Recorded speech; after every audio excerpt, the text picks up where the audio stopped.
All right, what's going on? It's Bobby Skinner talking Giants. Doing a quick reaction video because the Giants are set to cut Kenny Golladay on March 15th, Adam Schefter reported. So they're waiting until then. That's going to free them up $6.7 million in cap space, which puts them at 51.5, so they're in a healthy situation. If they were to do a post-June 1st cut, it would have saved another $6.8 million for this year, but then you just push more dead cap in the future, and the Giants just, they don't need to do that. So let's talk about Kenny Golladay. First, like and subscribe to the, like the video, subscribe to the channel, blah, blah, blah. But the 4-year, $72 million contract was a total failure. And I was someone who celebrated that signing. Like, when we signed Kenny Golladay, I was hyped up. I thought he was what we needed. And he was a really good wide receiver for the Detroit Lions. Like, he was an awesome wide receiver for them. He did good things. You know, he wasn't just a contested catch guy. Like, he could beat guys deep. He can win on some intermediate routes. Like, go watch him versus James Bradbury when Bradbury was on the Panthers. Like, he really, like, worked him in that matchup, winning in a bunch of different ways, which is, you know, when I did the film breakdown on Golladay, was a game that I highlighted. But it was a total failure. 2021, 37 catches, 521 yards, 0 touchdowns. That 0 touchdowns pops out. And then this past season, we had a 25% drop rate, 6 catches, 81 yards, and a touchdown. And obviously, that touchdown, while emotional, came in a game that didn't matter, where the Giants were setting their starters. But I want to talk about it, his career as a whole. I actually don't think 2021 was a total failure. It was disappointing, but he wasn't a total failure of a player in 2021.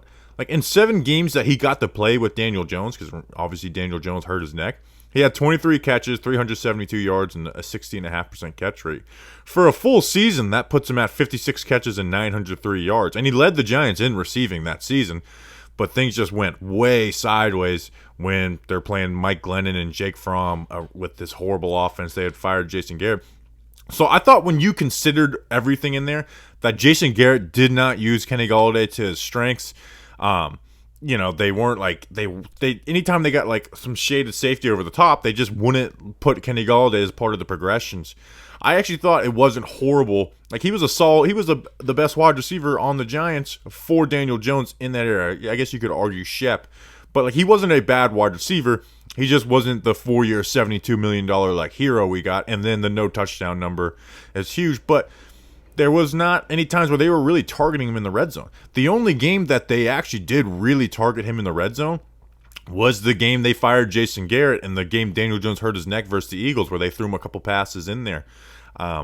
You know, the only other time I remember was week 2 against Washington. He drew a pass interference that put them at a 1-yard line and scored a touchdown. So kind of like a score, but not actually.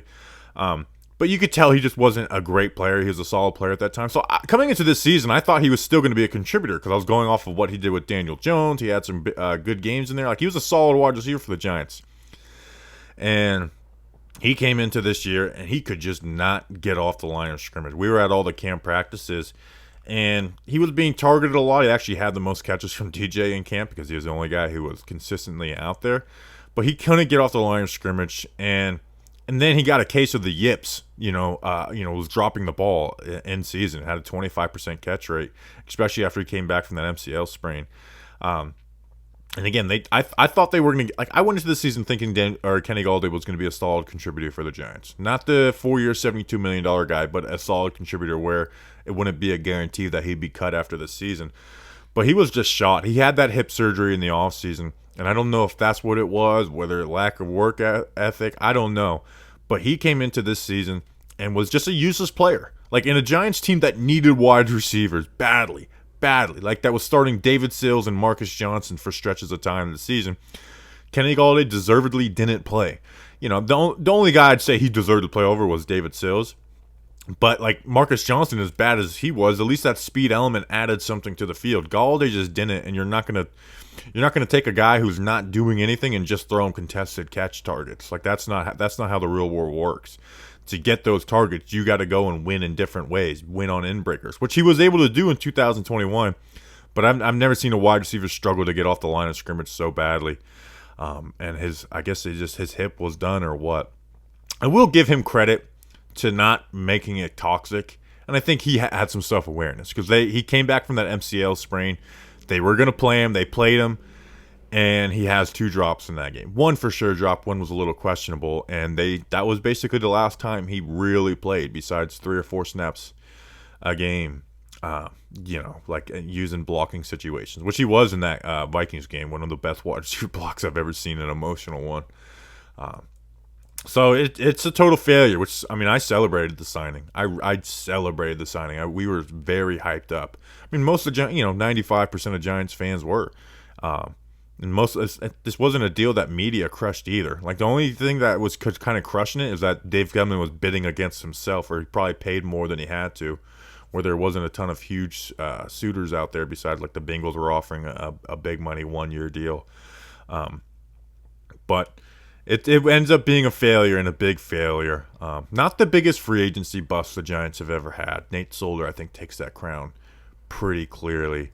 Nate Solder on the field is much more damaged than Kenny Golladay off the field. And again, I thought Kenny Galladay's 2021 wasn't horrible. I mean, he led the Giants in receiving in a year where they just, once Daniel Jones went down, they had no passing game. So he was a solid weapon for Daniel Jones, but Jason Garrett didn't coach up to his strengths. So Giants need serious help at wide receiver. It's a huge question mark for this offseason.